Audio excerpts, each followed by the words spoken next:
Spring piston rifle fever! Good morning. Welcome to Spring Piston Rifle Fever. This is going to be an unboxing, which I already cheated and unboxed this, but it's going to be unboxed to you because you don't know what I'm going to show yet unless you read down in the description. It's going to be an unboxing, and it's going to be part of Break Barrel Air Rifle Bootcamp part, I think 4 or 5. Well, I'll have it up there in the description or in the title of the video. So this came to me yesterday. I got it in my box. And as I go through this, I'm going to explain everything that I seen yesterday, everything I noticed, and what I had to do. So I got this rifle from overseas. This is the HW50S. It's a YROW spring piston rifle. Let me move my box. This is a 22 caliber, and it has a front sight post, and on the rear side, it's got 4 different notches to change whatever is your liking. With the rifle comes 4 different adjustable globe sights. We got one that's like yay. Then we got another type of a peep sight. Actually, there's 5 of them. We have another one that's more of a peep sight. We have a narrower front sight post. And lastly, we have this tiny little bead that works really good on the V notch in the back here. And I was thinking about painting that fluorescent orange. The deal with last night, let me talk about this rifle a little bit more. So this has a really nice rubber butt pad. The stock is outstanding and amazing. Laser cut checkering, which is very grippy on both the forestock. This is forestock. The pistol grip area here. Is everything perfect on this rifle? No. Good luck on getting a perfect rifle. This is no big deal to me, but perhaps you can see that the wood has a little wood filler in. This is a Manelli stock that apparently is made in Italy. This rifle has 4 stop pin holes that will accommodate your scope. I like this one. This is all steel and wood and no plastic. So on the bottom side, it just has 1 screw up there in the front, so there's none on the side like other rifles, and then 2 back here on the trigger housing group. So I did shoot this about 5 times last night, and what I seen happen was fire fly out of my barrel.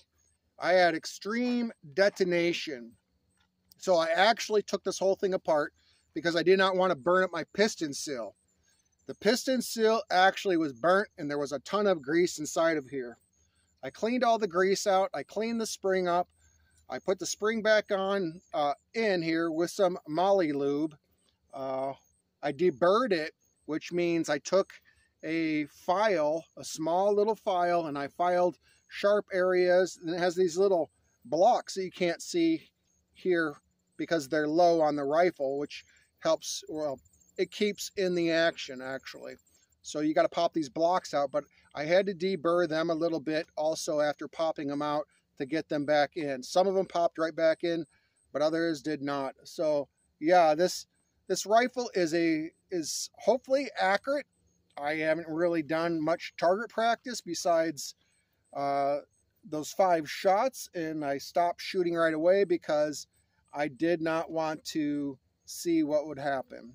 But I figured we would do a little bit of shooting in open sights because I had somebody who requested that I show how these sights work. And I thought, well, what a better way to do than in this video. So I'm going to make sure this is tight, and it's not this here. You definitely need to check everything. I blue Loctited this screw. Everything is blue Loctited down now. So I did do a chronograph test after degreasing this, and it was getting about 10 to 10.5 foot-pounds of energy. I possibly will in the future buy a vortex spring to bring up that power and speed level just a little bit. So what was that looking like? That was looking like Crosman Premier hollow point pellets going across the chronograph. What was I getting? 550, 560, up to around 580 feet per second. Now those were after I degreased it. I got some moly paste around my piston and piston seal. So I am expecting that power to come up over time. So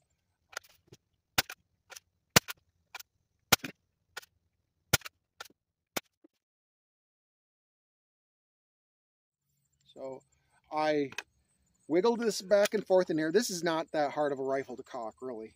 And it can be decocked. Back here is your safety. You put that there. Hold on tight, squeeze the trigger. Also, I want to mention the record trigger. That screw right here, if you go lefty-loosey, which might look right to you on screen, that is going to make the trigger brake lighter. If you go in more, it will make the trigger heavier. This trigger can be made very unsafe if you are not careful. Make small adjustments as you go. Always hold on to the barrel. I would suggest you cock it, load your pellet, point it down range, loosen up that trigger screw to what you think is your lightning, and pull the trigger. Also do bump test. And when you cock it again, you hold on, you never let go. You hold on tight. You have the buttstock braced against your inside of your thigh, so the barrel or the rifle doesn't go flying, crush your finger, and crush your rifle, and crush your happiness. So I am just going to use these sights here, and we're going to go down range, and I'll have the camera looking back at me. I will put another pasty on your side so you can kind of see where we're going, and I will put in writing which direction I'm turning these knobs. So I'm going to refer to turning these knobs the same way I talked about this screw, the trigger adjustment on the record trigger. So I'm going to talk to you about like righty-tighty, lefty-loosey. I consider righty-tighty would be cranking it this way. Lefty-loosey is going to be this way. Same way for the elevation and windage. I have not sighted this in at all, so I have no idea how it's going to shoot, where it's going to shoot, what kind of pellet it likes or anything. But it's going to be righty-tighty and lefty-loosey for this elevation knob too. So I'll have the camera facing towards me. I'll be putting writing up there, how much I'm cranking and whatnot. So I'm going to check my fishing lines, and then we're going to have you meet me down range, not very far, only 10 yards. And I suggest you only start at 10 yards when you're fooling around with your open sights. You might even have to start closer than that, like within 10 feet, 12 feet or something like that. But this is what I'm starting at today, and we're going to see how this works out. And hopefully this will help people also figure out their open sights on their break barrel air rifles. That said, some different air rifles might have different directions that you crank your knobs. So I'm just going to tell you what direction I'm cranking to get on target. So we'll meet you down range.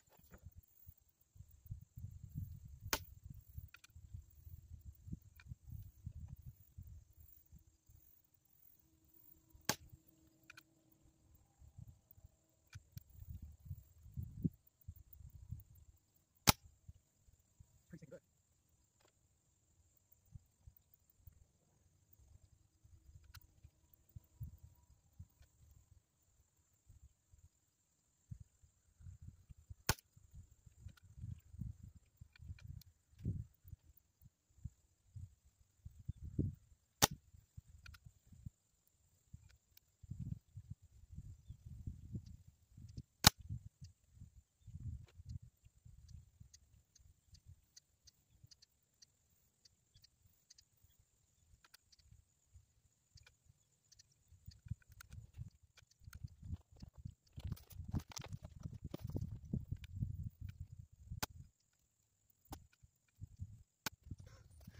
All right, now I'm going to explain everything in case there's any confusion. So I actually did shoot first before I put the camera up. I didn't want to shoot the camera. I had no idea how far it'd be off. And I did 5 shots with Crosman Premier hollow point pellets. 10 yards, not very far, but my eyes are not super great. And so my first shot group with no adjustments to the sights at all was right here. And our dime covers that 5-shot group easily. So when I did my first shot group on camera, I didn't adjust the sights either. So that first shot group covered by a dime. Second shot group, I went 5 down with the elevation. So I went righty-tighty. So I cranked the dial, the elevation dial down by going to the right. And that brought the shot group, that brought the next shot group right here. And I know that the pasties got blown off in the shooting. So that's even smaller. And then I adjusted the windage. So I actually cranked, once again, righty-tighty. Cranking to the right on this dot, on this rear sight, actually brought the shot groups to the left. So with this little dial here, I cranked in this direction. And for garden work, that is extremely doable. That's 3 shots right there, covered by a dime. So I'm happy with it. I don't hardly have any shots through this rifle. Some people are going to be saying, well, I don't want a rifle that's going to be over greased and this and that right away. From the factory, it should be perfect, especially at the price that they're selling these. I agree with you. They should be perfect right away from the factory. Most spring piston rifles and air rifles are going to always seem to have something not exactly right with them. I can live with that. I've learned to work on my spring piston rifles because I want to get the best out of them. I want the best rifles. As far as I'm concerned, this is going to be one of the best, if not the best, in this category of around 10.5 foot-pounds. I'm guessing it will come up in power as we go along. But this has a lot of super great features in it that other break barrel air rifles don't. Gammo, Crossman, all the rest, even Diana, they're all trailing behind this rifle right here. They are not going to be as good. They might be as accurate, but they don't have all of the build quality to your spring piston rifle. So that's going to do it for part, yeah, this is going to be part 4 because I have another video I've got to edit. So this is part 4 and unboxing and how to adjust your open sights. If you have not subscribed to my channel, I'd highly appreciate a subscribe. I highly appreciate likes. I highly appreciate questions and comments in the comment section.